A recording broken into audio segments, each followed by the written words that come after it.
தான் இருக்கிறாங்க. அவர் எல்லாம் வல்ல இறைவன் எல்லா வளத்தோடும் நலத்தோடும் காக்க வேண்டும் என்று விரும்பி இதனை ஆரம்பிக்கிறேன். தமிழ்நாட்டையே திரும்பி பார்க்க வைத்த சாதனை மிகு 10ஆம் வகுப்பு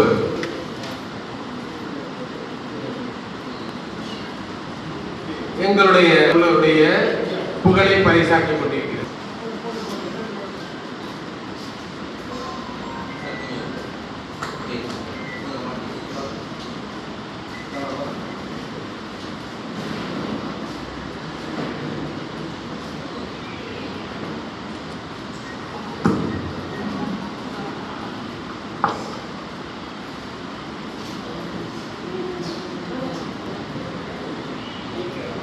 என்னுடைய இந்த ப்ரொமோஷன் சொல்றதோட டிரான்ஸ்ஃபர் தான் சொல்லணும். இதில் வருவதற்கு எனக்கு முதல்ல விருப்பமே இல்லை. ஏன்னா இங்கே வர்றதுனால எனக்கு எந்த விதமான பலப்பலனும் கிடையாது. வீட்டை விட்டு பிரித்து வரணும், ஹோட்டல் சாப்பாடு சாப்பிடணும். ஸோ வேண்டாம்.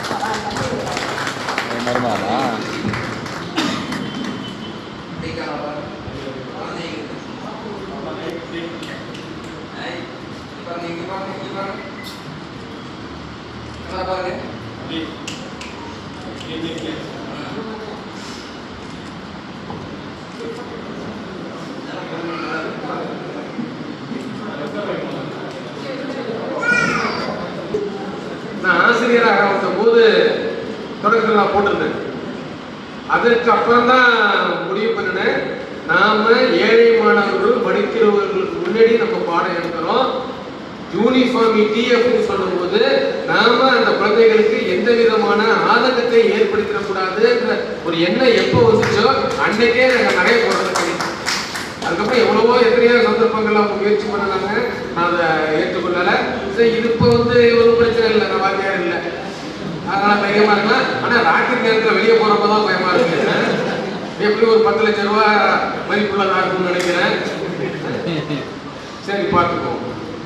ஸோ இந்த வேலைக்கு வரும்போது அந்த அளவுக்கு விருப்பம் இல்லாமல் என்னுடைய மனைவியை முதற்கொண்டு அத்தனை பேருமே எனக்கு சொல்லி அனுப்புனது என்னன்னா, கடைசி வருஷம் நீ பாட்டுக்கு வீரப்பெல்லாம் காமிச்சிட்டு தெரியாத, லீவு நிறைய இருக்குது, எடுத்துக்கலாம், 15 நாள் வேலை பாரு, 15 நாள் லீவ் போடு, என்ன மேக்சிமம் ஃபைலில் கையெழுத்து போட்டுறாங்க, சேலரி பில்ல மட்டும் கையெழுத்து போடு, ஒழுங்கா ரிட்டையர் ஆகிட்டு வா அப்படின்னு சொல்லிட்டு அனுப்புனாங்க.